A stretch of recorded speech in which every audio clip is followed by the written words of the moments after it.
Bueno, yo soy el doctor De Rosa, de la División de Nefrología del Hospital de Clínicas de Buenos Aires, y vamos a ver insuficiencia renal aguda. En cuanto a los objetivos que nos planteamos para esta charla, son definición de insuficiencia renal aguda, nuevos criterios de clasificación, y el enfoque principal que vamos a ver es el diagnóstico diferencial de insuficiencia renal aguda, los diagnósticos principales y otros diagnósticos menos frecuentes de insuficiencia renal aguda, como la nefritis intersticial, el hepato renal, la nefropatía por contraste y otros más. Por último, vamos a dedicar un rato al tratamiento inespecífico de la insuficiencia renal aguda y de las terapias de reemplazo renal. Hace unos años, cuando nosotros éramos residentes de nefrología, definíamos la insuficiencia renal aguda como la reducción del filtrado glomerular en un 50%, medido por el clearance de creatinina, o lo que es lo mismo, la duplicación de la creatinina plasmática, que se desarrollaba en horas o días, teniendo en cuenta que 60% de los pacientes cursaban con oliguria. Y en ese momento, una de las preguntas más importantes que nos hacíamos era si esto se trataba de una insuficiencia renal aguda o de una insuficiencia renal crónica, como si fueran dos entidades separadas. La insuficiencia renal crónica cursa con riñones de tamaño disminuido, hiperecogénicos y con falta de diferenciación córtico-medular, con anemia y con nicturia. Ya en las formas muy avanzadas, los pacientes pueden referir dolores óseos significativos vinculados a osteodistrofia renal o a neuropatía periférica. Terminando entonces esta introducción, esta publicación de New England de 2014, donde un poco sintetiza esto que estuvimos hablando, ¿sí? En los últimos años, digamos, anteriormente nosotros veíamos estas dos enfermedades como dos cuadros diferentes, o un paciente era agudo o crónico, y lo que se vio en los últimos años por estudios epidemiológicos, que es la evolución de la misma enfermedad, ¿sí? No son dos entidades separadas, sino que están interconectadas, porque la enfermedad renal crónica es un factor de riesgo para injuria renal aguda, y la injuria renal aguda es un factor de riesgo, quizá el principal, para el desarrollo de enfermedad renal crónica. En cuanto a la evolución en los últimos años del diagnóstico, vemos que los nefrólogos no evolucionamos mucho en cuanto a mejorar test diagnóstico. Fíjense que por los 60 la creatinina plasmática era la medición más utilizada para determinar la insuficiencia renal y no se modificó en el tiempo, inclusive en la actualidad. Mientras que los cardiólogos, para un evento coronario agudo, ¿sí?, primero utilizaron la LDH, después la CK y la mioglobina, después la CK-MB, después la troponina, ahora la troponina ultrasensible. O sea que fueron evolucionando test diagnósticos más sensibles y más precoces. ¿Qué nos falta a los nefrólogos? Esa troponina renal, lo llamamos nosotros, que nos haga el diagnóstico más precoz. Y bueno, debido a los pobres resultados que tuvimos los nefrólogos en mejorar la sobrevida de los pacientes con insuficiencia renal aguda o con injuria renal aguda, como también se lo puede llamar, es que allá por el 2004 un grupo de nefrólogos y de intensivistas y de nefrointensivistas iniciaron el grupo de manejo para tratar de tener nuevas definiciones y poder prospectivamente los estudios hacerlos utilizando un lenguaje común, definiciones en común. Así que por eso se iniciaron los criterios Aki y Rifle. Criterios Aki y Rifle, o Akin y Rifle, que utilizan nuevamente la creatinina como valor como determinación para para definir la injuria renal aguda en estadios de riesgo, injuria y falla los rifles, o estadios 1, 2 y 3 el AKIN, y el volumen urinario. Algunos conceptos vinculados a insuficiencia renal aguda que vamos a ver son, primero, que en ausencia de un valor basal de creatinina, o sea, ese paciente que ya ingresa con un valor alto al hospital, hay que utilizar el valor correspondiente a un Cleares de 75 con la fórmula de MDRD o de CKD-EPI, considerando el valor de límite normal para esa persona, que habitualmente utiliza sexo y edad como variables. Otro concepto que les quiero transmitir es el de donante post-trasplante.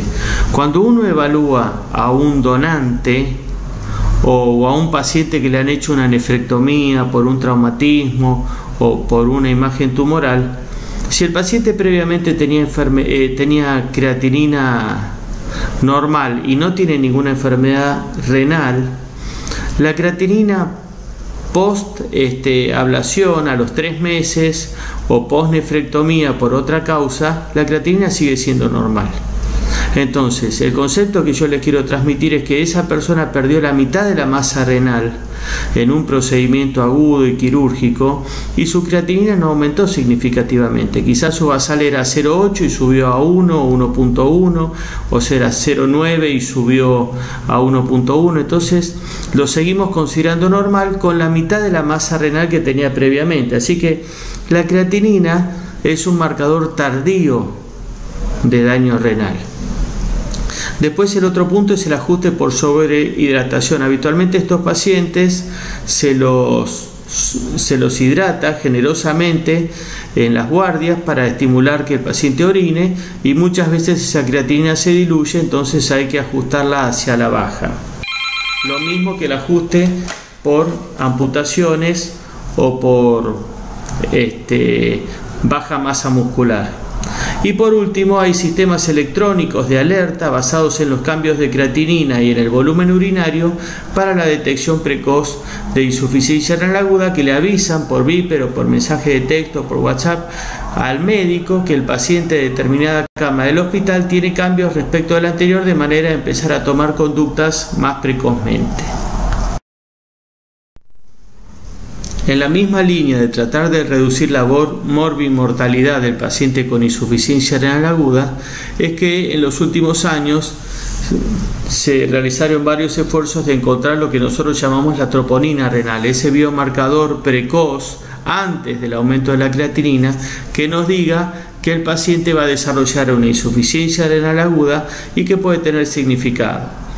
Esos biomarcadores estudiaron el N-legal, la cistatina C, la molécula de injuria renal, entre otros, y tienen que predecir qué paciente puede progresar con insuficiencia renal aguda. Debería ser un marcador para tratar de predecir qué paciente puede quedar con insuficiencia renal crónica después de este episodio, dosarse en sangre y en orina, varios grupos, el paciente con enfermedad renal previa, varios grupos de pacientes por edad, por sexo.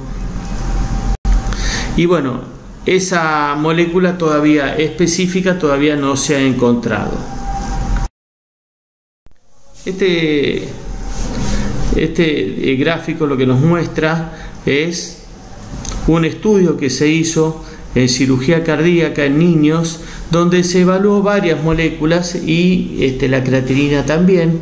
Vemos que la línea completa es el paciente que hace aquí y la línea punteada el paciente que no hace aquí, para mostrar los tiempos de elevación de esas moléculas y las que superan el umbral, ¿no? Entonces acá, por ejemplo, vemos en rojo tenemos el N-gal muy utilizado, que empieza a aumentar precozmente, ¿sí? Ya en las primeras 6 horas tenemos el pico, es un buen biomarcador precoz, pero es poco específico, o sea, aumenta mucho rápidamente, pero no me predice aquí severas. Fíjense, la KIM 1 a las 12 horas ya está bastante alta, haciendo su pico a las 24 horas. La cistatina se empieza a aumentar recién en las 24 horas, pero la más utilizada por todos nosotros, que es la creatinina, en el paciente que va a hacer aquí recién aumenta a las 48 horas. O sea, hay una ventana desde la injuria hasta las 48 horas que empieza a aumentar la creatinina, donde uno debería encontrar una molécula que aumente, pero prediciendo con valor predictivo de aquel que va a aumentar la creatinina, no que sea muy sensible, pero que después detecte muchos pacientes que no vayan a aumentar la creatinina. Ese es el problema con el diagnóstico precoz. El test de estrés a la furosemida es una prueba predictiva bastante útil, que quizá empíricamente muchos la utilizábamos sin tenerla estandarizada, que es la utilización de bolos de furosemida de manera de acelerar la definición del paciente si va a quedar con una injuria renal aguda de la cual se va a recuperar o va a tener una forma progresiva que va a requerir terapia de reemplazo renal. Se estandarizó ese test y dice que es así, es 1 miligramo por kilo, 1,5 miligramos por kilo de furosemida. Más o menos para alguien de 70 kilos se trata de 5 ampollas de furosemida que se dan en bolo lento en pacientes con creatinina menos de 3 y que han estado con oliguria de 6 a 12 horas, pero que tenemos que estar seguros que no están prerrenales, o sea, clínicamente tienen que tener aumento del LEC. La respuesta positiva es orinar más de 200 en las 2 horas siguientes, 200 mililitros, mientras que una respuesta de mal pronóstico es orinar menos de 200 mililitros en las siguientes 2 horas. Es un test bastante útil para definir durante el día la evolución del paciente que quizá tengamos que instrumentar con terapia de reemplazo renal en el día siguiente.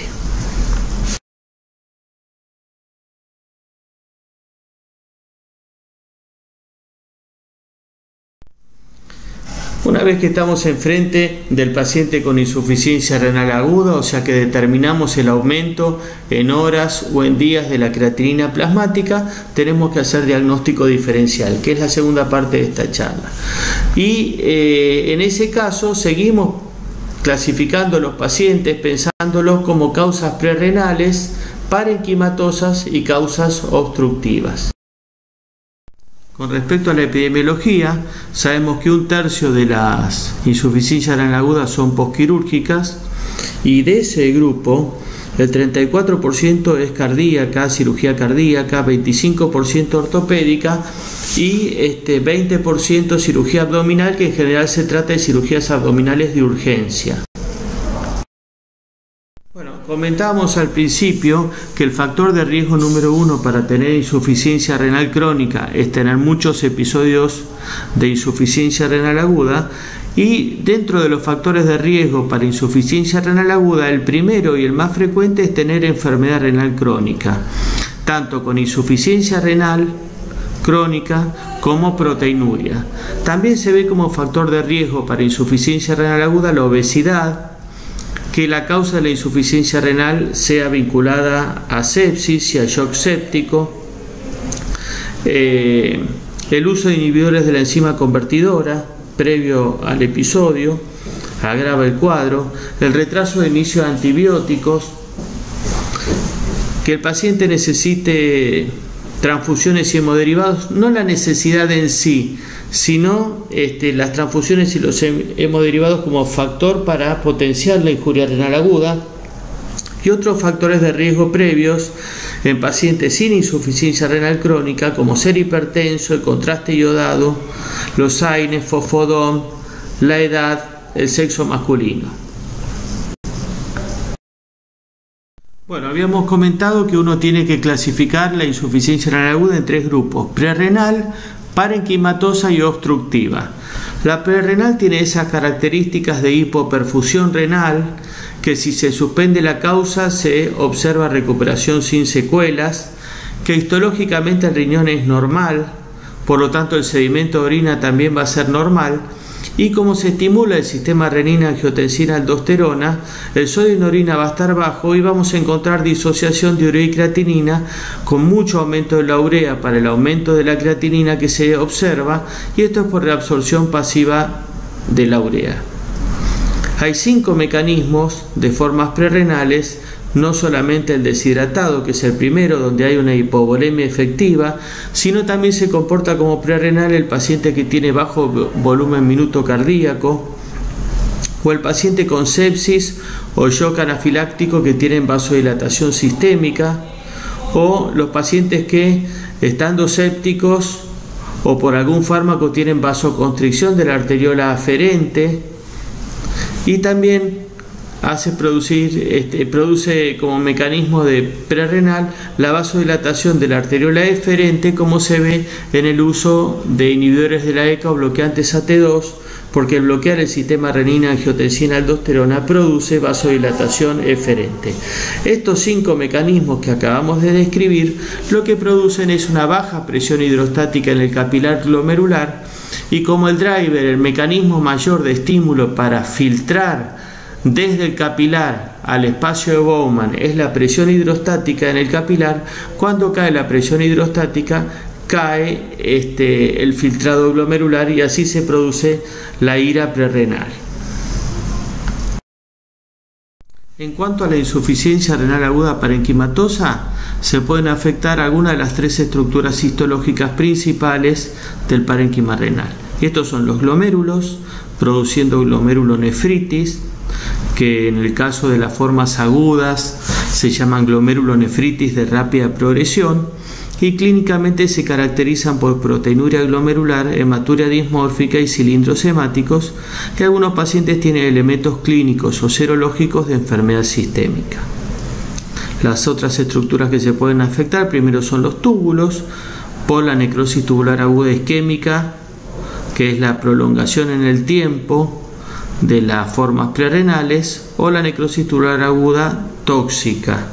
Y clínicamente el paciente presenta a nivel renal proteinuria, células tubulares y cilindros oscuros. Y la insuficiencia renal aguda de causa intersticial es la nefritis intersticial, y se caracteriza por proteinuria tubular, leucocituria, eosinofilia, rash cutáneo y fiebre. Bueno, lo que vemos aquí es el diagnóstico diferencial principal de la ira parenquimatosa. Después los invito a que hagan varios clics para ver el agrandamiento de las fotos.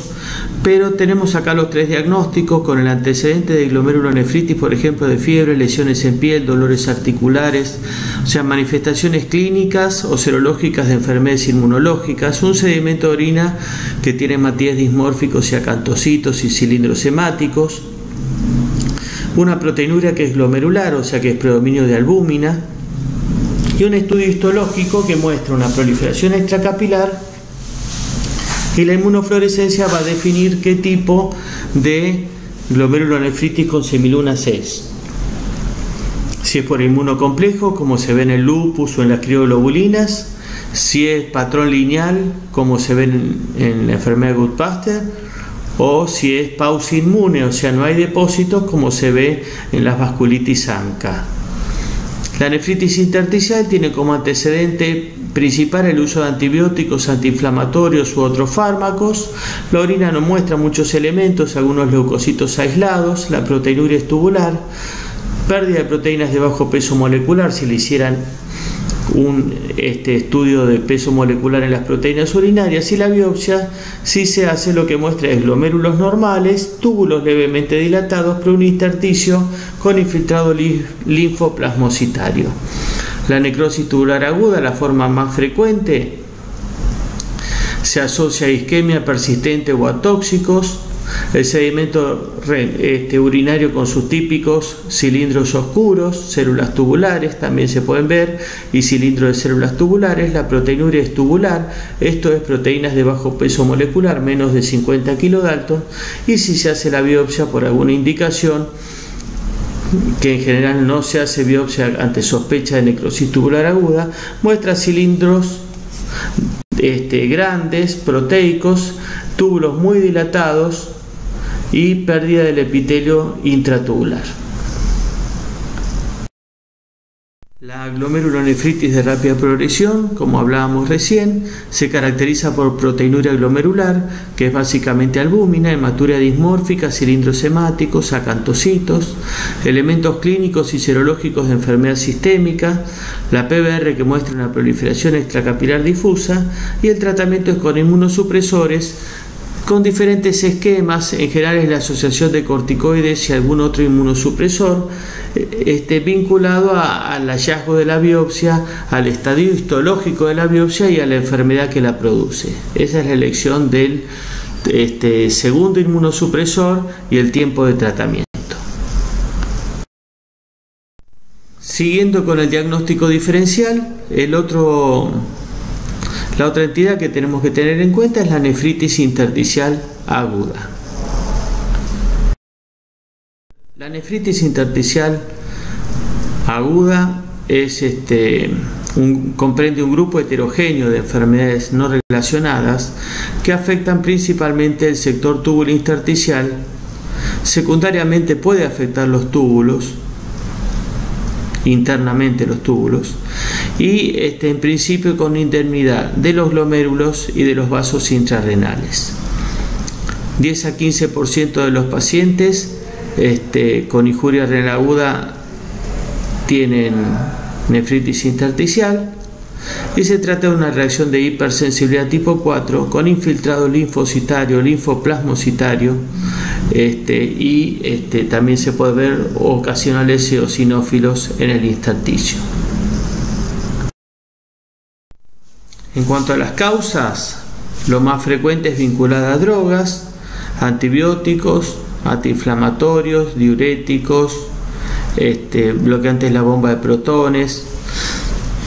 Se podría decir que casi todos los fármacos han sido asociados o están descritos de producir nefritis intersticial. Los que mencionamos son los más frecuentes. También se puede ver en enfermedades infecciosas, en enfermedades virales infecciosas como el hantavirus o algunas otras enfermedades bacterianas. También se puede ver en enfermedades autoinmunes como el lupus o la sarcoidosis, en enfermedades hematológicas, los linfomas sobre todo.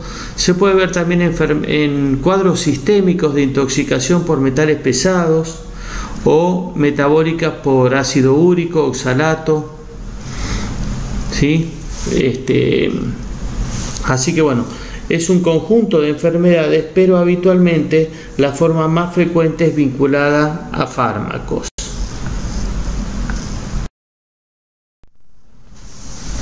En cuanto a las manifestaciones clínicas y de laboratorio que encontramos, siempre se describe la fiebre, el rash cutáneo y la eosinofilia como manifestaciones más frecuentes.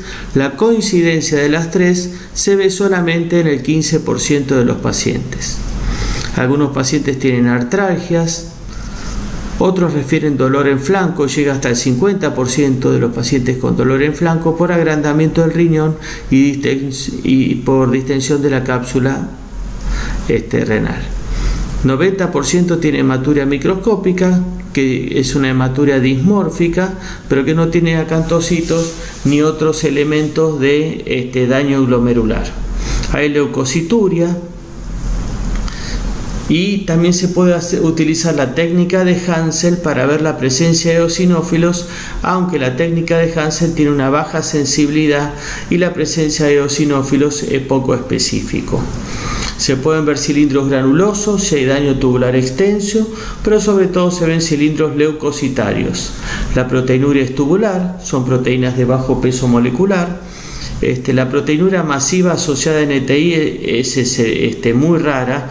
Se han descrito casos de nefritis intersticial asociada a cambios mínimos, y en ese caso sí puede haber proteinuria glomerular. En general es una ira no oligúrica, y se han descrito la utilidad del galio 67 como marcador en medicina nuclear, en centellografía, porque captaría para los casos de nefritis intersticial alérgica, pero no captaría para la insuficiencia renal aguda de causa tubular como la necrosis tubular aguda.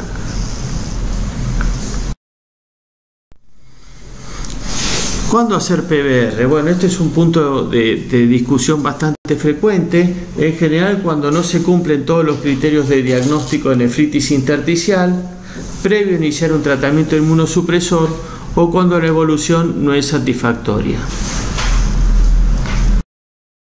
Respecto a la eosinofiluria, que es un estudio que muchas veces se menciona en las salas de clínica médica o en las terapias intensivas para el diagnóstico de nefritis intersticial, el test común que se hace en los laboratorios, que a veces es un Papa Nicolau, es muy poco sensible.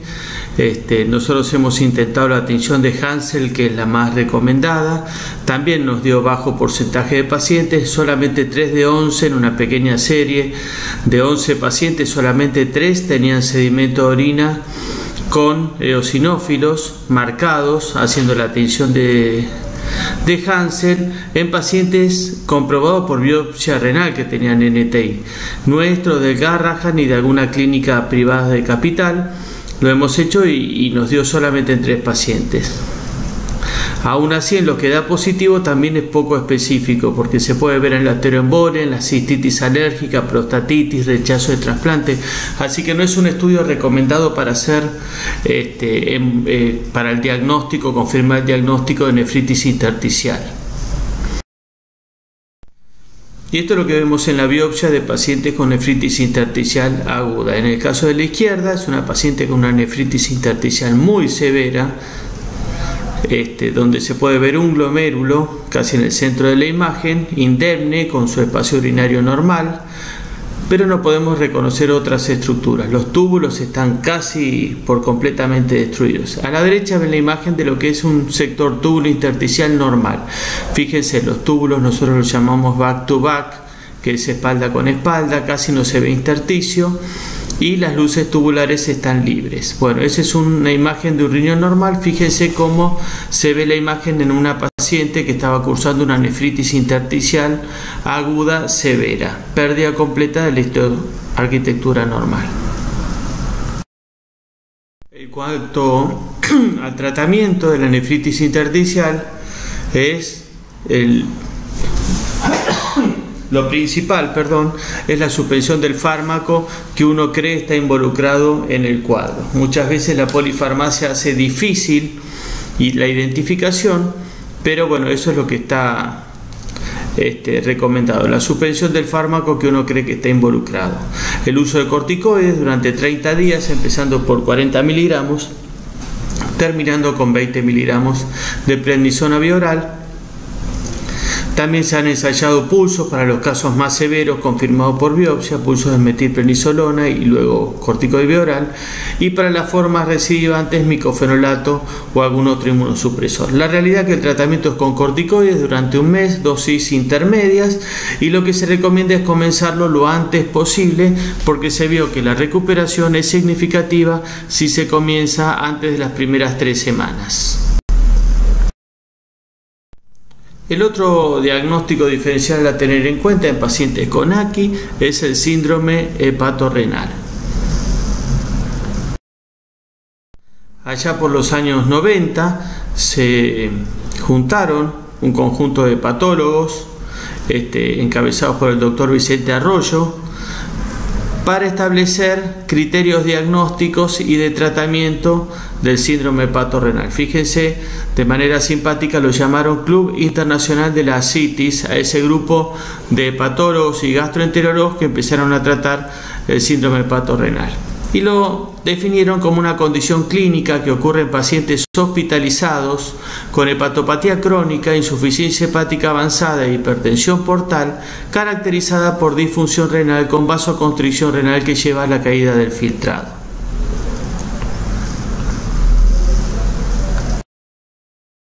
Con respecto a los diagnósticos diferenciales en estos enfermos, siempre tenemos que considerar al síndrome hepatorrenal un diagnóstico de exclusión, así que tenemos que hacer un repaso sobre las formas más frecuentes de insuficiencia renal aguda en el paciente con cirrosis o con enfermedad hepática. Y en ello tenemos que pensar primero en la necrosis tubular aguda, ya sea por infección, por toxicidad por fármacos, contraste o por depresión de volumen. Otras formas prerrenales es el uso de antiinflamatorios, diarrea, excesivo uso de diuréticos, la nefritis intersticial por fármacos. Estos pacientes están con muchos tratamientos farmacológicos, quinolonas, diuréticos, antibióticos. Y por último, el paciente con cirrosis puede tener una glomerulopatía vinculada a la enfermedad hepática crónica, que en general son las IgA, los patrones membrano-proliferativos, la membranosa asociada al virus B, la crioglobulinemia asociada al virus de hepatitis C. Bueno, son todas causas de daño renal que hay que pensar antes de considerar un enfermo con un hepatorrenal. Con respecto a la fisiopatología del síndrome hepatorrenal, tenemos que es una insuficiencia renal aguda prerrenal. Los factores que producen hipoperfusión son vasodilatación sistémica, esplácnica, significativa, mediada por óxido nitroso, aumento del índice cardíaco como mecanismo compensador y caída de la resistencia sistémica, y vasoconstricción de la renal mediada por el sistema renina-angiotensina-aldosterona. Esta es una foto antigua, pero que no pierde relevancia, donde se puede ver la perfusión renal en un paciente con un síndrome hepatorrenal severo previo y post trasplante hepático, o sea, el trasplante hepático corrigiendo la alteración que motivaba la insuficiencia renal y el síndrome hepatorrenal.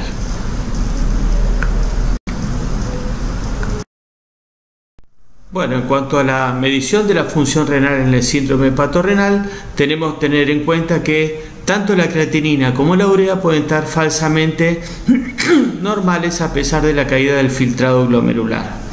La concentración de urea es variable en estos pacientes, puede estar disminuida por la caída de la síntesis hepática o por baja ingesta proteica, por la dieta que se le indica a estos pacientes, puede estar aumentada por reabsorción tubular pasiva o por hemorragia digestiva.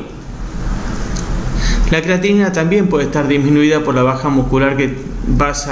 masa muscular que tienen estos pacientes.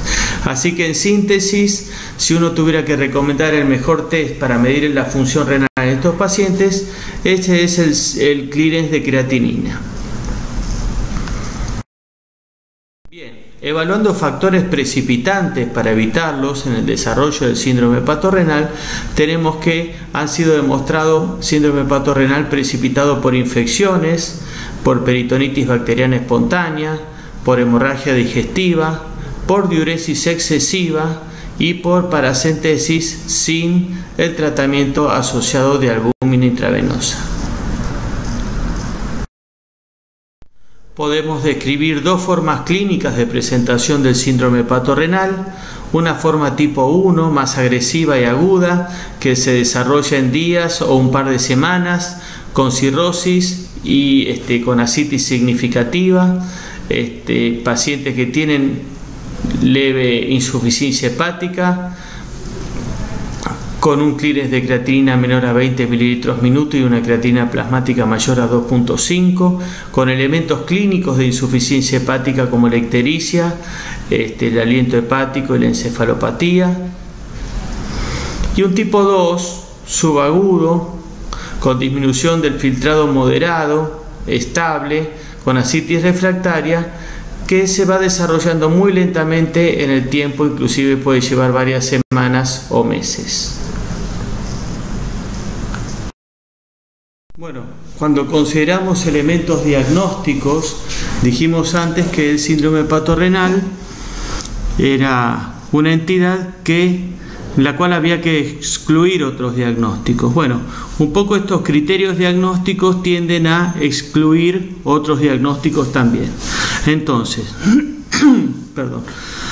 Pacientes con cirrosis o enfermedad hepática con insuficiencia hepática e hipertensión portal, la creatinina más de 1.5 y en aumento.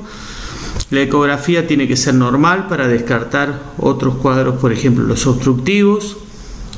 Ausencia de infección o nefrotóxicos. Sodio en orina bajo como signo de la estimulación del sistema renina-angiotensina-aldosterona y que es una forma prerrenal. Ausencia de respuesta con expansión con 1,5 litros de fisiológico y con suspensión de los diuréticos. Y por supuesto sedimento de orina normal. Con todos estos elementos uno descarta esos diagnósticos que teníamos en el diagnóstico diferencial, ¿no? La glomerulonefritis, la necrosis tubular aguda, la nefritis intersticial alérgica, los cuadros obstructivos, otras formas prerrenales, la deshidratación por el uso de diuréticos, etc. En cuanto al tratamiento, se basa en 2 o 3 mecanismos de tratamiento. Uno es el de la vasoconstricción. Hay que contrarrestar esa vasodilatación sistémica y esplácnica significativa. El otro son los TIPS, que son shunts entre la porta y la suprahepática, de manera de bajar la hipertensión portal y cortar con el mecanismo hemodinámico que lo potencia, combinación de TIPS y vasoconstrictores. Y por último, el tercer tipo de tratamiento, hasta que estos tratamientos específicos son efectivos, se puede utilizar la terapia de reemplazo renal y como último el trasplante hepático en aquellos casos que sea viable pensar en que el trasplante hepático, que el paciente es candidato para trasplante hepático. Bueno, hablábamos recién que uno de los tratamientos para el síndrome hepatorrenal es la vasoconstricción. Bueno, acá tenemos uno, puede ser la combinación de octreotide, que es un análogo de la somatostatina, 200 microgramos subcutáneos 2 veces por día, asociado a midodrine, que es un agonista alfa-1, también 2 veces por día, o análogos de la vasopresina. Esto se utiliza más acá, sobre todo el terlipressin, que es efectivo para contrarrestar la vasodilatación sistémica, mejora el filtrado glomerular y disminuye la renina un 50%, pero al ser vasoconstrictores tiene el efecto de la disminución de la perfusión periférica. El tercer grupo es la asociación de noradrenalina más albúmina, y entre ellos se obtiene más del 60% actualmente de respuesta, con aumento del volumen urinario, disminución de la creatinina plasmática y caída de las hormonas. Ya vamos a ver. Este es un estudio piloto muy interesante donde se comparó el terlipressin más albúmina versus norepinefrina más albúmina, noradrenalina más albúmina.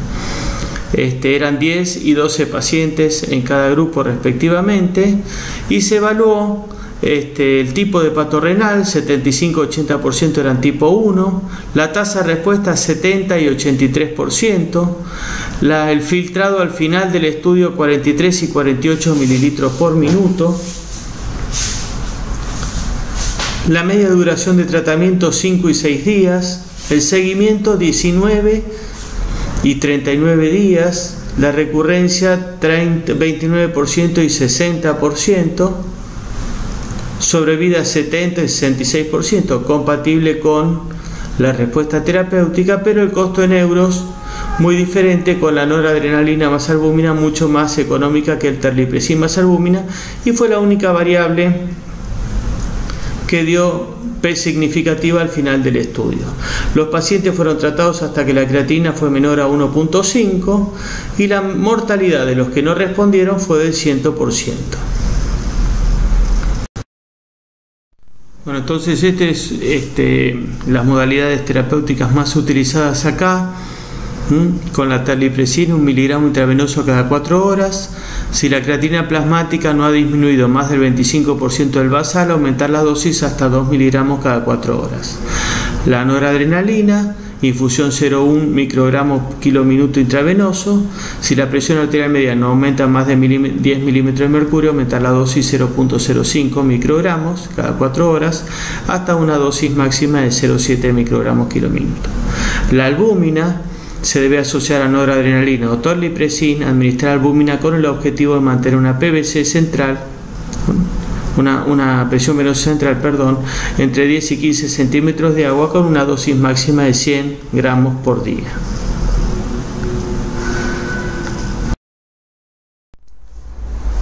Bueno, en este caso estamos viendo un esquema de cómo son los tips. Son unos shunts que comunican la porta y la suprahepática derecha, ¿sí? Lo que se hace es canalizar la yugular externa. Esto se hace en hemodinamia por un procedimiento bajo control en laboratorio de hemodinamia. Se ingresa con un catéter, se llega a la suprahepática derecha y se inserta una línea de alambre que comunica con la porta. Una vez que está comunicado, se coloca este tipo de conducto que permite establecer un contacto entre la porta y la suprahepática derecha, con lo cual se consigue bajar la presión en la porta y se restaura la hemodinamia normal. A favor tiene que, al recuperar la hemodinamia normal, se mejoran los parámetros vinculados a la hipoperfusión renal, al aumento del volumen minuto cardíaco y a la secreción de hormonas del sistema renina, angiotensina, aldosterona. En contra, es que al puentear el hígado lo que hacemos es promover con más posibilidad la encefalopatía hepática. Bueno, en este pequeño estudio piloto lo que se ve es un grupo de pacientes en el día 0 y en el día 30, cómo desciende la creatinina plasmática con el TIPS. Es un propio individuo control. El volumen urinario de 250 sube a 1 litro en promedio. El filtrado sube de 9 a 27. La TAM se mantiene. La actividad renina plasmática baja de 18 a 3 y la aldosterona también baja, mostrando la corrección de las hormonas también que se ven alteradas por la hemodinámica típica de la cirrosis. Bueno, la terapia de reemplazo renal, como en otras formas de falla renal aguda, tiene un rol en esos casos donde tenemos elementos clínicos o del laboratorio que requieren corrección mediante diálisis. Esto es la sobrecarga de líquido, la hipercalemia, la uremia, la acidosis. Tendría indicación en pacientes con síndrome hepatorrenal y falla hepática aguda que pueden recuperar función hepática o que pueden recuperar con el tratamiento vasoconstrictor, que actualmente está dando muy buenos resultados, más o menos 70-75% de efectividad, o como puente hacia el trasplante hepático en esos casos que esté indicado. Y dentro de las técnicas se puede utilizar técnicas continuas o técnicas intermitentes, como los pacientes con cirrosis y síndrome hepatorrenal tienen hipertensión endocraniana. Las técnicas continuas podrían tener un rol superior por el hecho que tienen menos incidencia de ese aumento y descenso brusco de la urea que se ven en las técnicas intermitentes. Bueno, lo que vamos a ver ahora en los próximos slides son algunos aspectos de la nefropatía aguda por contraste iodado. Bueno, siguiendo entonces con esta serie de diagnósticos diferenciales, la nefropatía aguda por contraste iodado o inducida por contraste se denomina la alteración de la función renal que ocurre 3 días después de la administración intravascular de contraste iodado, en ausencia de otra etiología alternativa. En cuanto a la fisiopatología, el cuadro tiene dos mecanismos. Uno, la vasoconstricción renal mediada por disminución del óxido nitroso y aumento de la endotelina y la adenosina, y otro mediado por la toxicidad tubular directa de los radicales libres de oxígeno. Bueno, como en otros cuadros de insuficiencia renal aguda, hay diagnósticos diferenciales de lo principal que uno piensa. En este caso, para la nefropatía inducida por contraste, los diagnósticos diferenciales son el de enfermedad arterioembólica, que también se ven los procedimientos intraarteriales, en la necrosis tubular aguda de otro origen, en la nefritis intersticial alérgica por fármacos, o que además el enfermo tenga una glomerulonefritis progresiva simultáneamente. Bien, con respecto a maniobras de prevención de la nefropatía inducida por contraste, tenemos que destacar algunas que son muy básicas, pero que hay que tener en cuenta de entrada. Primero, utilizar ecografía, resonancia nuclear magnética, tomografía sin contraste siempre que se pueda, antes de indicar los estudios habituales con contraste iodado. Después, disminuir la dosis de contraste en el caso que se pueda hacer. Muchas veces se puede reducir los procedimientos estándar en cuanto a todo lo que se estudia. Por ejemplo, en un cateterismo coronario quizá no es necesario hacerle ventriculograma y con eso ahorramos un poco de contraste. Y usar contraste hiposmolar, ¿no? Sabemos que esto está vinculado a la diferencia de osmolaridad plasmática y la osmolaridad de contraste. Segundo, evitar la deshidratación y los antiinflamatorios. Tercero, ya lo demostró Solomon y lo publicó en New England en 1994, lo mejor y actualmente utilizado es la expansión preestudio con solución salina. En ese momento la descripción fue con solución medio normal, pero en este momento ya está demostrado con la solución salina, 1 mililitro por kilo por hora durante 12 horas antes y después del procedimiento, da más o menos 1 litro de fisiológico 12 horas antes y 12 horas después. En este caso esto es un poco incómodo para ese paciente ambulatorio que queremos hacerle prevención, porque habría que internarlo 12 horas antes para hacer la hidratación.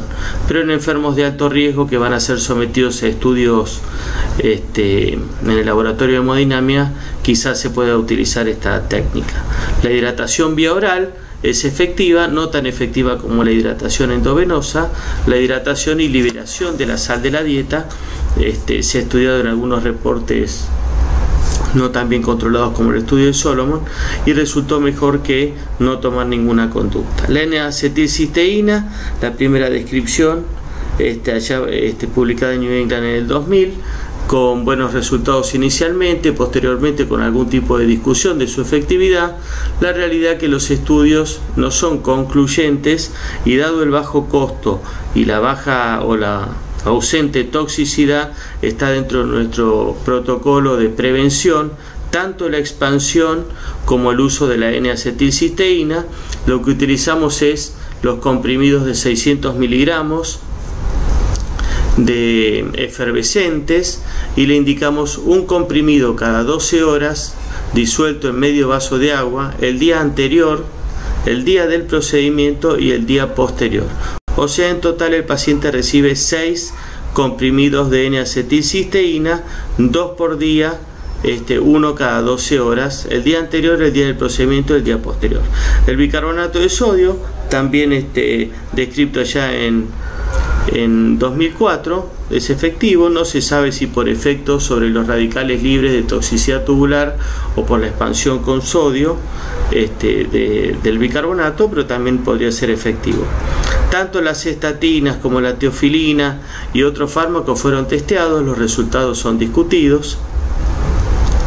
En el caso de las estatinas podría haber cierto efecto positivo, no para indicárselo antes del procedimiento, sino el paciente que lo viene tomando estaría parcialmente más protegido. Y por último, la hemofiltración. Hay ciertos reportes de la hemofiltración continua, empezada un día antes y continuada un día después.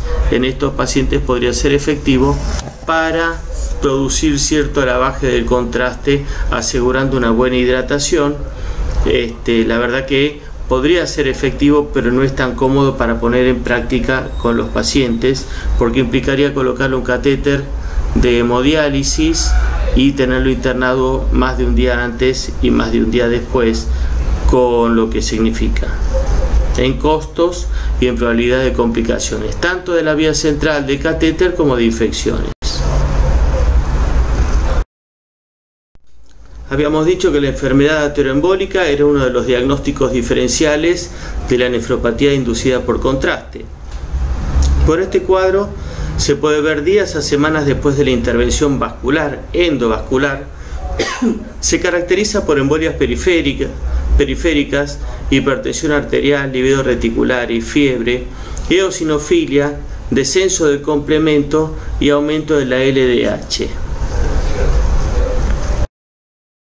El diagnóstico de enfermedad ateroembólica se basa en el antecedente del procedimiento, en el aumento de la creatinina y de la urea y de demostrar la ateroembolia en el cuerpo del paciente. Bueno, en este caso se ven las lesiones en los dedos, en las terminales vasculares de los dedos. Vemos en el fondo de ojo una placa de ateroma impactada en uno de los vasos retinianos, y en la foto de abajo vemos un vaso renal que posiblemente sea una arcuata por el tamaño, con la capa muscular muy engrosada, con una reacción tipo catáfila de cebolla, y los cristales y las placas de ateroma impactadas y tapando ese vaso. Periférico a esa lesión es importante la descripción que se ve acá: un infiltrado linfoplasmocitario compatible como si fuera una nefritis intersticial.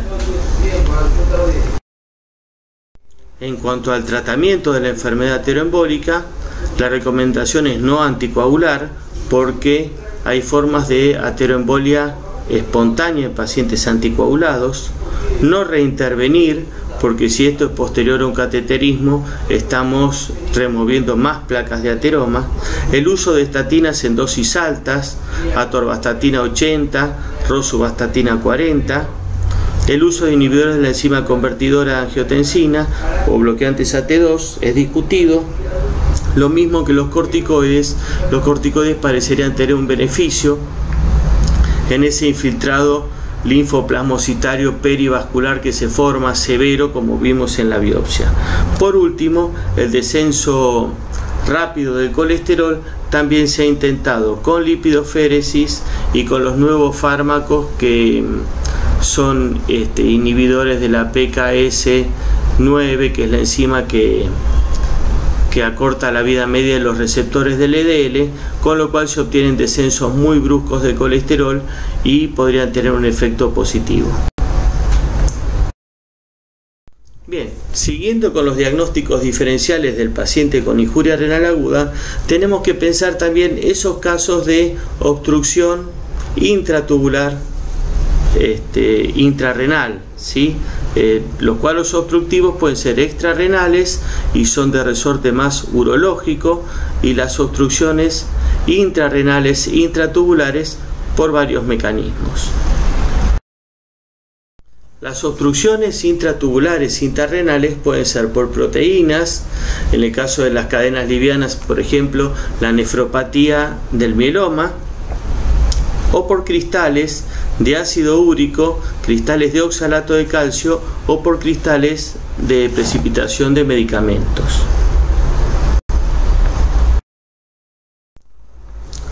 Cuando pensamos en el compromiso renal de las discrasias de células plasmáticas, y en especial el mieloma múltiple, que es la forma con que más frecuencia se ve afectado el riñón, agudamente más del 70% de los casos, tenemos que decir que las cadenas livianas monoclonales que produce ese clon de plasmocitos que se encuentra en las discrasias tienen características de dos tipos: tubulopáticas o glomerulopáticas. Tubulopáticas cuando producen daño tubular. Cuando se produce el daño tubular a nivel proximal, luego de la reabsorción de las cadenas monoclonales filtradas, esa cadena daña el túbulo proximal y produce un síndrome de Fanconi. Esto es glucosuria, uricosuria, aminoaciduria y pérdida de bicarbonato del túbulo proximal, con una acidosis tubular renal tipo 2. ese síndrome de Fanconi adquirido es un elemento muy interesante para buscar en el laboratorio de los pacientes adultos, por ejemplo, que tienen glucosuria, dado que es una manifestación precoz de ese daño renal por la cadena liviana monoclonal. Hay que tener en cuenta que actualmente con los nuevos fármacos glucosúricos, también tenemos glucosuria de causa farmacológica en un paciente que puede ser diabético, o también lo podemos encontrar en un paciente no diabético hoy en día, porque esos fármacos tienen amplia aceptación de prescripción. Pero volviendo al tema, las cadenas tubulopáticas con el daño proximal y el síndrome de Fanconi, o cuando el túbulo proximal se ve superado en su capacidad de absorción de esas proteínas de bajo peso molecular, de esas cadenas livianas monoclonales, esas cadenas se juntan en algunos casos con la proteína de Tamm-Horfman, el enlace ascendente de Henle, la uromodulina, y forman los típicos cilindros que impactan en los túbulos renales y producen una reacción inflamatoria peritubular, produciendo lo que se llama riñón del mieloma.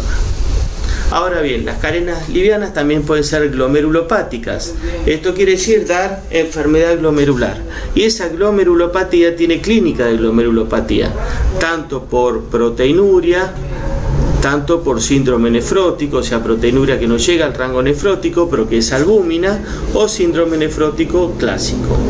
Las cadenas glomerulopáticas pueden ser lambda, que habitualmente es más amiloidogénica, 8 o 9 pacientes de cada 10 con amiloidosis ALT tiene una cadena lambda, o se puede producir una nefropatía por depósito de cadenas livianas monoclonales, que en general es una cadena kappa. Y en ese caso se ve un patrón nodular o un patrón membrano proliferativo por la cadena liviana.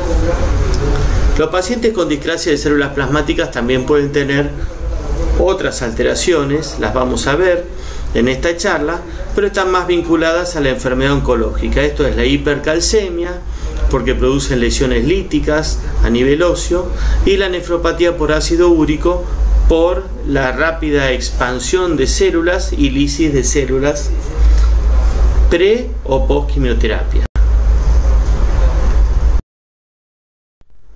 Cuando uno tiene un paciente con sospecha de una discrasia de células plasmáticas, esto comienza en el proteinograma plasmático, que es la primera imagen que vemos, la superior, la que dice SPEP en sus siglas en inglés, donde se observa en el a nivel de las gamma globulinas, que es la última de las columnas, una banda de condensación de gamma globulina, que no debería ser así, debería ser un aumento homogéneo de las gamma globulinas, pero sin un sector más marcado.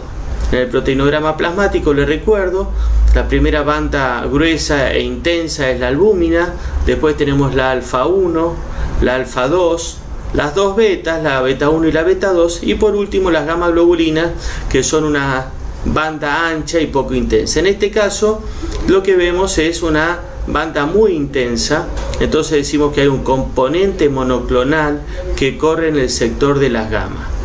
A esto hay que hacer una inmunofijación, ¿sí?, que es una detección del tipo de inmunoglobulina, y lo que estamos viendo acá, en este caso, cuando se le hace el antisuero anti-IgG, IgA, IgM, da un arco de precipitación en la IgG, y lo mismo cuando se le hace anti-kappa y anti-lambda, lo que vemos es un arco de precipitación kappa. Entonces, si uno tuviera este paciente, tuviéramos que describir su proteinograma plasmático y sus estudios específicos, vamos a decir que lo que tiene es un componente monoclonal IgG kappa.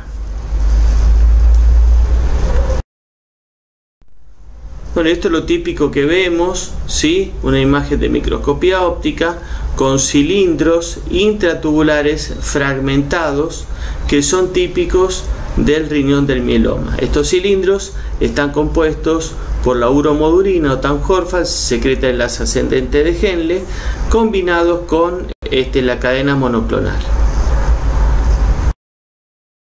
En cuanto al tratamiento del riñón del mieloma, es muy importante la corrección del volumen del líquido extracelular, la expansión con fisiológico, estimular la diuresis con solución fisiológica, Recién ahí, luego de la expansión significativa, se puede utilizar diuréticos si el paciente tiene un volumen urinario bajo, porque en realidad los diuréticos son contraproducentes, los diuréticos de ASA son contraproducentes en este caso.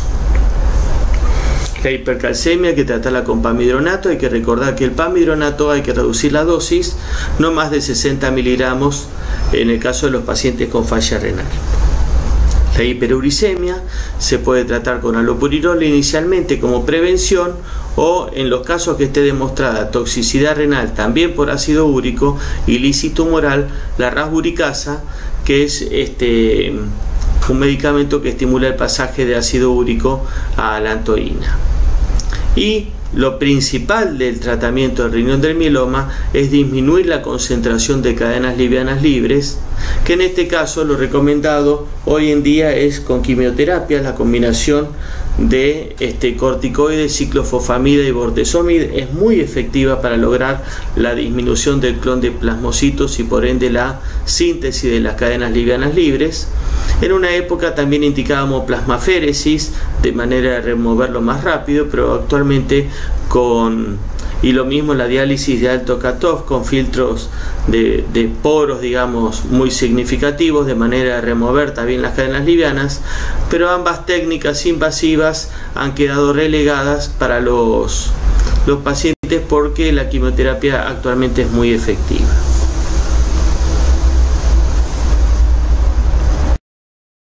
Otra de las formas de injuria renal aguda que tenemos que pensar como diagnóstico alternativo es el síndrome de lisis tumoral. El síndrome de lisis tumoral se produce post-quimioterapia en los grandes tumores sólidos, en neoplasias hematológicas como los linfomas, espontáneamente, y también espontáneamente en las leucemias con gran destrucción celular. El diagnóstico se basa en una tríada que es la hiperuricemia, digamos la lesión por lisis tumoral, la lesión renal por lisis tumoral. Síndrome de lisis tumoral además se caracteriza por LDH aumentada, hipercalemia, hiperfosfatemia, hipocalcemia.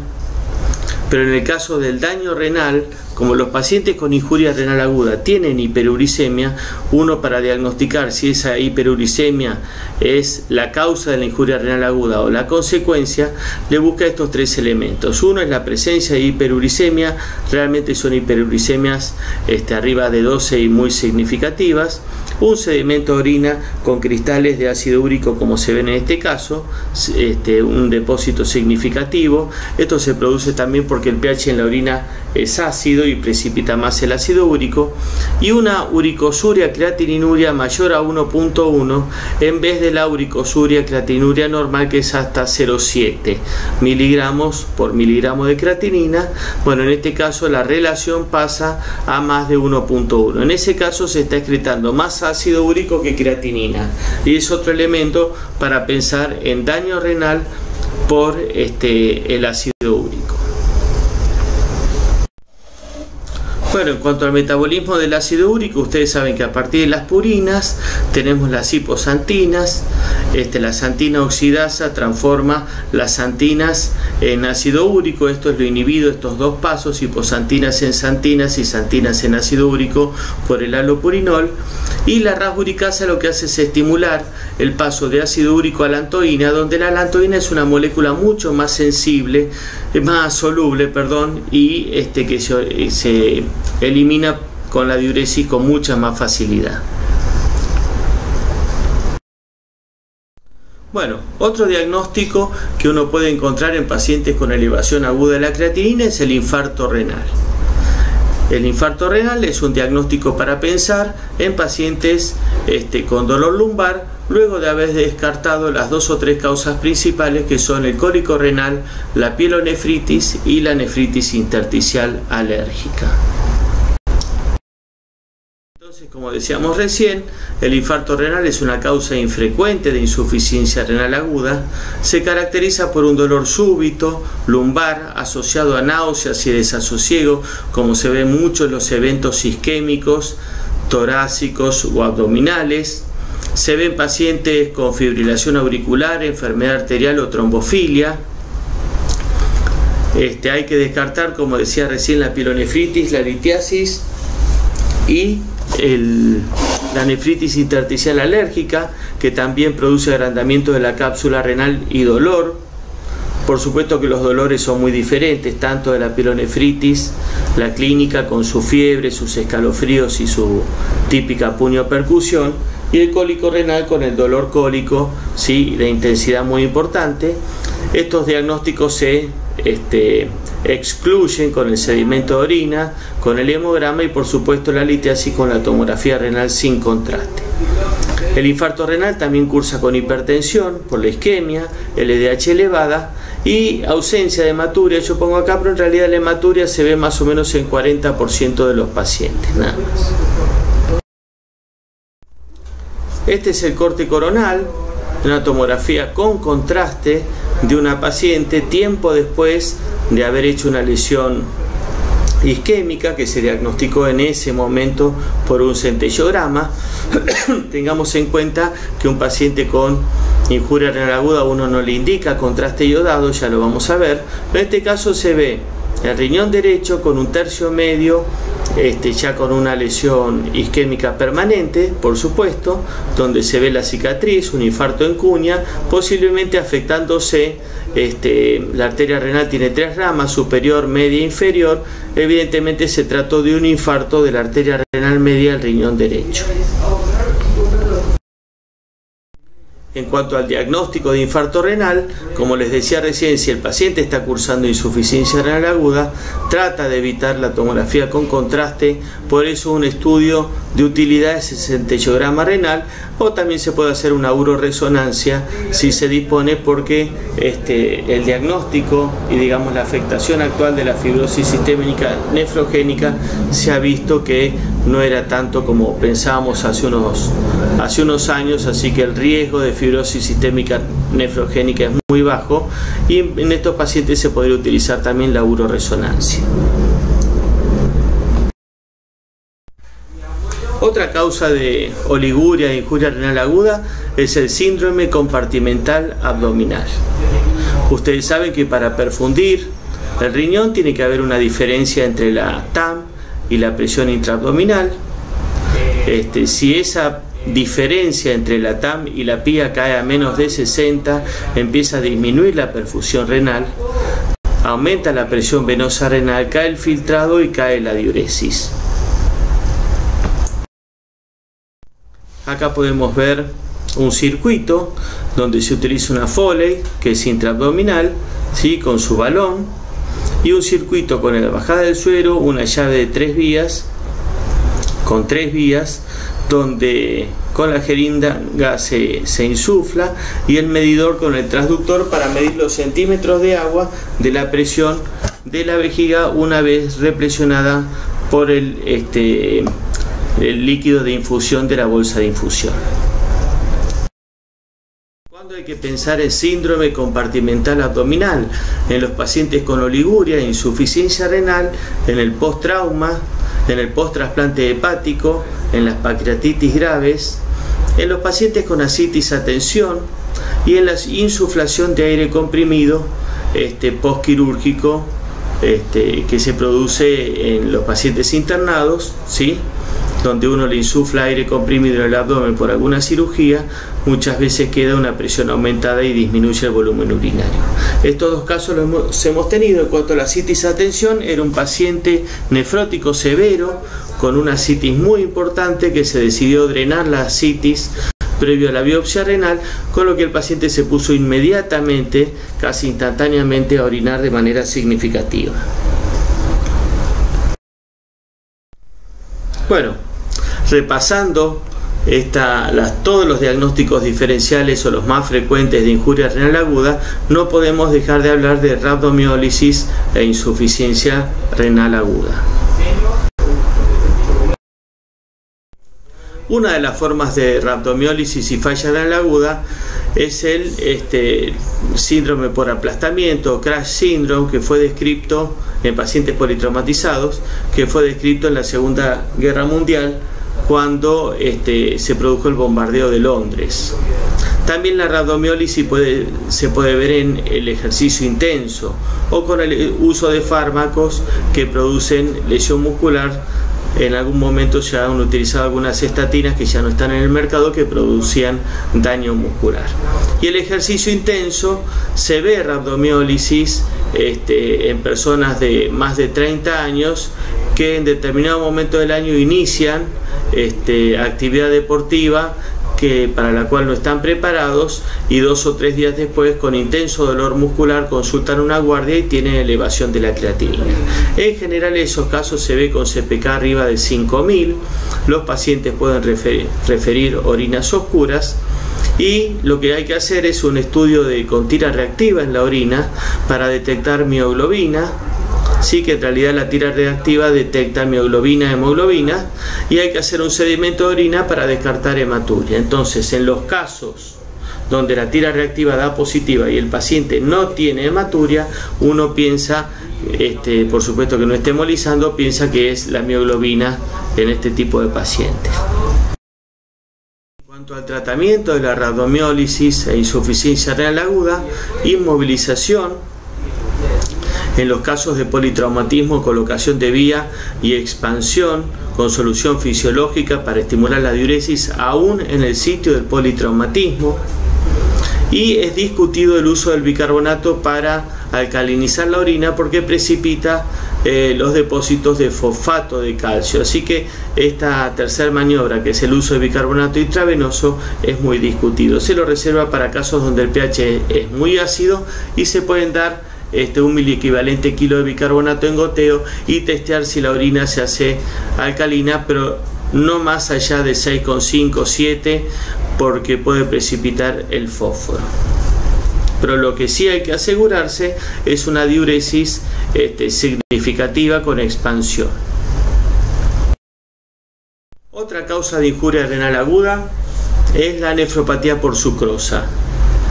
La sucrosa es un estabilizante que se utiliza en la infusión, viene con la ampolla de gamma-globulina hiperinmune, que se utiliza bastante, sobre todo en los pacientes oncológicos o en los pacientes inmunosuprimidos. Bueno, siguiendo con nefropatía por sucrosa, es una falla renal aguda en pacientes que reciben IVIG. El daño tubular es proximal por la absorción de la sucrosa a nivel proximal.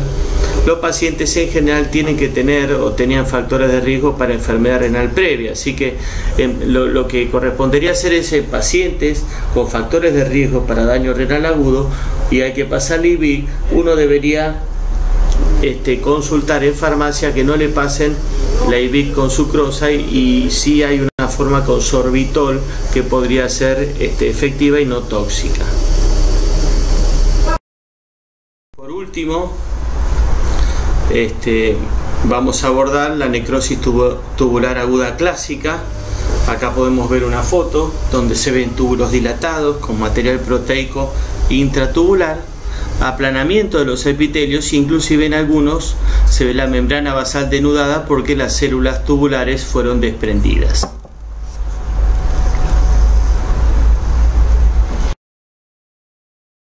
La necrosis tubular aguda responde a causas isquémicas o a causas tóxicas. Las causas isquémicas son aquellas que vimos en las formas prerrenales, pero que no son corregidas a tiempo. Todos sabemos que de la arteriola eferente del ovillo glomerular salen los vasos peritubulares. O sea que si hay caída de la presión hidrostática en el capilar y por eso se forma una forma prerrenal, si esa caída de la presión hidrostática se traduce hacia adelante en el capilar peritubular, se va a producir una necrosis del epitelio tubular. En cuanto a los tóxicos, tenemos tóxicos endógenos y tóxicos exógenos. Algunos de los endógenos los vimos: la mioglobina, la hemoglobina, las cadenas livianas, el calcio, el ácido úrico. Y de los tóxicos exógenos vimos algunos: el contraste iodado, los antibióticos, el IVIG, Todos estos hay que tener en cuenta y resultan del interrogatorio del paciente con posible necrosis tubular aguda tóxica. El diagnóstico de necrosis tubular aguda se basa en los antecedentes, que son muy importantes, tanto para diagnosticar una forma prerrenal que perdura en el tiempo y se transforma en una forma isquémica, como en una forma tóxica. En general, en el paciente internado, la necrosis tubular aguda es multifactorial. Se pueden hacer índices urinarios para hacer diagnóstico diferencial entre lo prerrenal y lo parenquimatoso. El sedimento de orina tiene un rol esencial. Acá vemos en la foto típico sedimento de orina de un paciente en terapia intensiva, una orina bastante sucia. Seguramente el paciente está con sonda en vejiga, pero hay algo inconfundible que son esos bastones oscuros que nosotros los llamamos cilindros granulosos oscuros, que son típicos de la necrosis tubular aguda. En cuanto a biomarcadores, estuvimos viendo los biomarcadores vendrían a ser como una troponina renal y tendrían el rol de aumentar de manera específica, sensible y específica en las primeras 48 horas desde la injuria, desde el daño, hasta que aumenta la creatinina. O sea, no tiene sentido la utilización de biomarcadores cuando la creatinina ya aumentó ese 0,3 que nos hace el diagnóstico.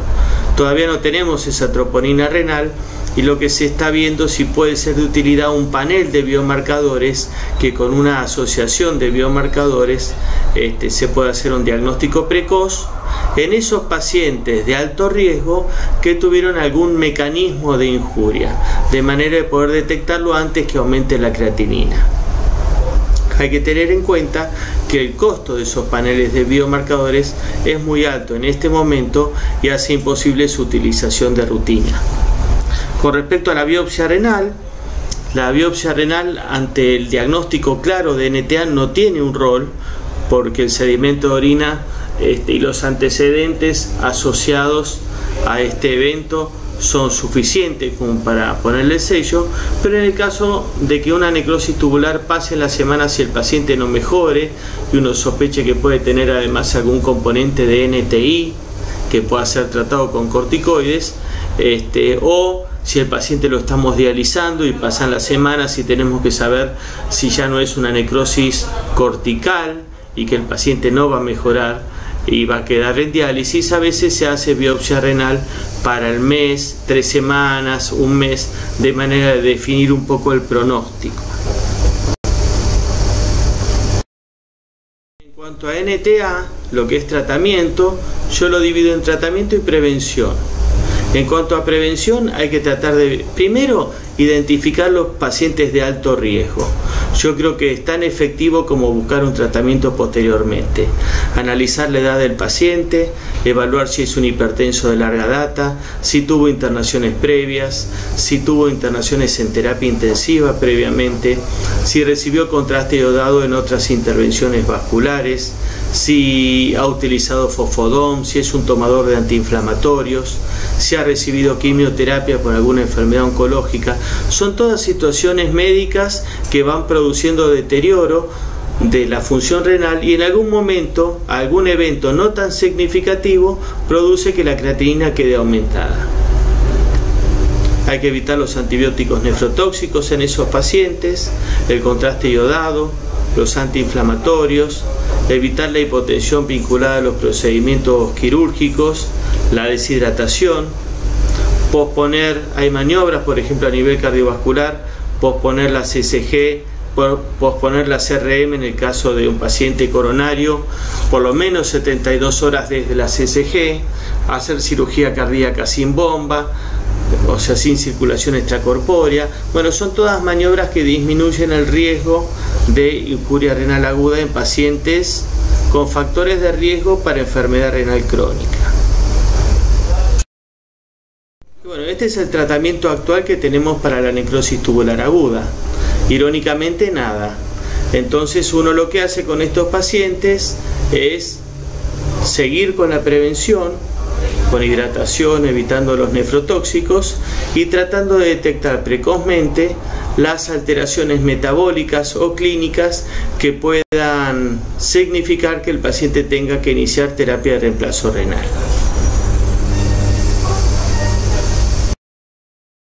Bueno, un capítulo aparte es la insuficiencia renal aguda en la paciente embarazada. La incidencia de AKI en el embarazo ha disminuido, en parte por el descenso de la tasa de aborto séptico en algunos países del mundo y el mejor cuidado de la embarazada en general.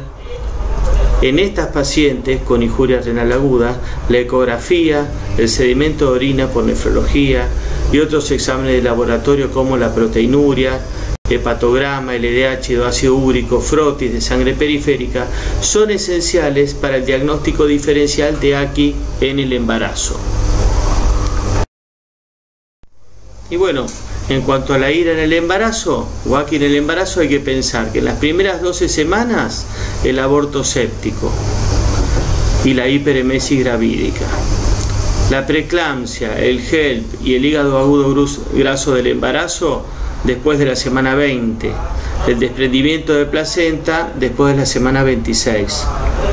La sepsis se podría decir que en cualquier momento del embarazo, y las microangiopatías trombóticas desde la semana 12 hasta la 44, o sea, hasta un mes después en el puerperio, la paciente puede tener una microangiopatía trombótica, lo que es el síndrome urémico hemolítico del embarazo. Entonces, para recordar, es muy importante los antecedentes de enfermedad actual, la ecografía de mucha utilidad para el diagnóstico diferencial entre IRA e IRC y para los casos obstructivos, el sedimento de orina para definir correctamente la forma clínica de presentación, tanto en ETA, tanto glomerulonefritis y también en la nefritis intersticial alérgica. En los jóvenes, el frotis de sangre periférica para el diagnóstico de las microangiopatías trombóticas y la CPK para el diagnóstico de la rhabdomiólisis, y en adultos el proteinograma plasmático buscando ese componente monoclonal que haga pensar en una discrasia de células plasmáticas, y en el centellograma renal o en la resonancia nuclear para el infarto agudo de riñón. Con respecto al tratamiento inespecífico de la insuficiencia renal aguda, tenemos varios aspectos. Uno es la sobrecarga de volumen. Para la sobrecarga de volumen están indicados utilizar diuréticos. Habíamos visto al inicio la prueba de estrés a la furosemida, esto es 5 ampollas de furosemida en bolo lento, de manera de ver si el paciente tiene cierto grado de diuresis que pudiera decirnos que tiene buen pronóstico. Bueno, los diuréticos que se utilizan son los diuréticos de ASA, intermitentes cada 6 horas, y si aún así no funcionan, se puede utilizar goteo con o sin la prueba de la furosemida previamente. La hipercalemia empieza a ser de riesgo con el potasio más de 6, para eso tenemos las nebulizaciones con agonistas beta 2, ¿sí? El salbutamol, podemos utilizar combinación de dextrosa e insulina, si el paciente está anúrico no le coloquen el goteo de insulina, sino lo que pueden hacer es dar un glucosado hipertónico y 5 unidades de insulina corriente, que de esa manera estarían dando el mismo poder de unir dextrosa e insulina y estimular el pasaje del potasio intracelular. Son de mucha utilidad las resinas de intercambio en tubo digestivo. Nosotros utilizamos el RIC calcio de nombre comercial, es una resina con gusto a vainilla que se disuelve en agua y se utiliza en sobres o en potes, viene también en pote para uso hospitalario, 2 cucharadas por día, con eso se reduce más o menos un miliequivalente el potasio, pero van a tardar unas 12 horas en ver el efecto, así que el paciente con hipercalemia aguda, las resinas no tendrían un rol. Se utiliza una cucharada disuelta en agua cada 12 horas. En principio, cada 8 horas, no hay ninguna contraindicación. Y por último, en los casos que estas maniobras no invasivas no funcionen, lo que nos queda es hacer diálisis. La acidosis metabólica es una de las complicaciones por retención de ácidos fijos. La insuficiencia renal produce una acidosis metabólica con anión GAP aumentado, porque los ácidos fijos son neutralizados con el bicarbonato plasmático, de manera que el bicarbonato plasmático desciende cuando se lo dosa en sangre. ¿Cuándo está indicada la reposición? Cuando el bicarbonato es menor de 10, se puede utilizar bicarbonato endovenoso, y si no, hay que hacer diálisis. Las otras indicaciones de tratamiento son la uremia, esto es manifestaciones neurológicas, frote pericárdico, encefalopatía, sangrado. Para lo que tenemos tratamiento en estos casos solamente es la diálisis. El paciente que está en anuria persistente a pesar del goteo de diuréticos, la diálisis. Y a veces se utiliza diálisis para eliminar del cuerpo también alcoholes, pigmentos, drogas, en conjunto con la alcalinización de la orina en los pacientes que todavía tengan función renal residual, y si no, hay que hacer diálisis para eliminarlos del cuerpo. En cuanto a las técnicas de reemplazo renal, esto es diálisis, se clasifican en intermitentes y continuas. Intermitentes pueden ser diarias, trisemanales o una técnica híbrida que se llama SLED, que es una técnica de varias horas en el día. Mientras que la continua tiene un momento de inicio pero no tiene un momento final, y tenemos la hemofiltración con la técnica de convección, la hemodiafiltración con diálisis y la hemodiálisis continua, que es como una SLED pero no se desconecta nunca la máquina. La realidad es que hay muchos trabajos para evaluar cuál es más eficaz, en qué pacientes, cuándo comenzarlo y qué dosis de diálisis. No hay evidencia contundente excepto en el paciente con inestabilidad hemodinámica. No hay discusión que el paciente con inestabilidad hemodinámica necesita una técnica continua o a lo sumo un SLED, que es una técnica de muy buena tolerancia intermitente, diurna, que se puede hacer en la mayoría de los centros hospitalarios, que la hace el personal de nefrología, pero que el paciente en determinado momento se desconecta. Son diálisis de 6-8 horas cuando el paciente tiene una inestabilidad hemodinámica muy significativa. Si no, se puede hacer intermitente diaria, son 3 horas por día, o si ya el paciente queda hemodinámicamente estable y pasa a la sala, se puede hacer la trisemanal. Bueno, una pregunta recurrente de las salas de clínica médica de terapia es ¿por qué tenemos bajos resultados en el descenso de la urea? Y bueno, hay muchos motivos. Uno, porque se utilizan filtros chicos, porque como son muy caros los filtros de diálisis y los pacientes en las unidades cerradas están infectados o la serología no es conocida, se utilizan filtros no como un crónico que baja realmente de manera significativa un 60%, sino filtros más chicos con menor capacidad para bajar los productos nitrogenados. Otro, porque se utiliza catéter, y el catéter habitualmente tiene bajo flujo, colapsan, entonces no es lo mismo que una fístula típica de diálisis. El paciente agudo se coloca un catéter de 2 luces, en una luz se toma la sangre, en la otra luz se le devuelve al paciente, y no son flujos muy significativos a través de esos catéteres. Lo otro es que muchas veces, ante la gran demanda de diálisis en pacientes críticos, se hacen tratamientos más cortos para poder dializar a todos los pacientes. A veces no es posible colocar por la urgencia o por la falta de experiencia de los operadores los catéteres yugulares o subclavios, y se recurre a los catéteres femorales, que son menos efectivos porque tienen lo que se llama mucho recirculado, que es que uno dializa sangre ya dializada. Después, la falta de medición de VRR, que es el porcentaje de reducción de urea, se recomienda mucho sacar una urea postdiálisis para ver realmente si fue efectivo el procedimiento, y a veces los pacientes están críticos, están en terapia intensiva, sangrando, son posquirúrgicos, no se le puede poner heparina a las dosis convencionales y se coagulan los filtros y los sistemas y eso baja la eficacia. Y lo otro puede ser que la urea no baje tanto porque en realidad sube mucho, en realidad se le saca suficiente urea, pero sube muy rápido porque el paciente está séptico o, como decimos los nefrólogos, está hipercatabólico, y eso lleva a que enseguida, a la mañana siguiente, vuelva a tener valores muy altos. ¿Cómo es la recomendación de diálisis en el paciente agudo? Bueno, la diálisis diaria es mejor tolerada para los pacientes con insuficiencia renal aguda en terapia intensiva. El potasio en el baño tiene que tener por lo menos 3.5 miliequivalentes, porque si uno le hace diálisis diaria, si no, lo va a depresionar de potasio. El tiempo de diálisis debe ser más o menos de 3 horas, con un buen filtro de buena superficie, para alcanzar una reducción de urea del 60% o un KTV de 1.2. Bueno, muchas gracias por su atención.